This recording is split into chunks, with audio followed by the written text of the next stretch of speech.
I stand to support the Victorian Future Fund Bill 2023. The bill legislates the creation of the Victorian Future Fund and defines how the Victorian Future Fund can be used.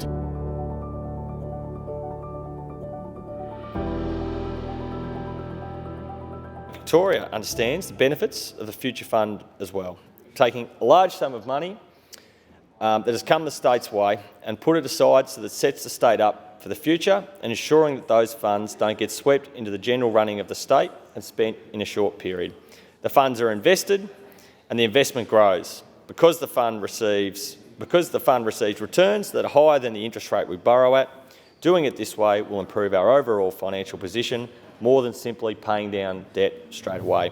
I want to make it plain, President, on this side of the House, we don't oppose this bill. I want to make the point that this bill really is an admission that at some level within the government there is an acknowledgement of the parlous financial position that our state now finds itself in because of the extraordinary waste and the dreadful debt, mounting debt that we see here in Victoria. I rise to speak in opposition to the Victorian Future Fund Bill 2023, which is little more than a vehicle for this government's neoliberal agenda. This bill relies on using the sale of public assets and public land to service its debt. Well, at least a small portion of the debt. It will lock in future privatisations and sell-offs and has little purpose other than reassuring the ratings agencies that the government has a plan to manage its debt. The Victorian economy is already well on the way to recovering from the fiscal impacts of COVID-19.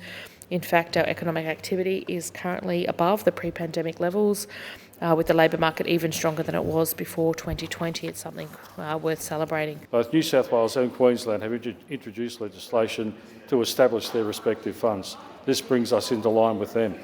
We know to receive the equivalent credit rating treatment, we must do the right thing.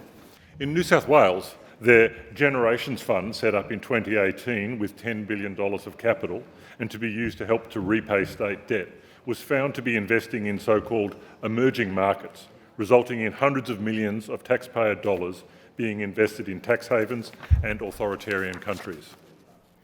We would hope that the Victorian equivalent does not suffer this same fate and ends up actively financing activities that worsen the challenges we face as a society. I won't be opposing this bill.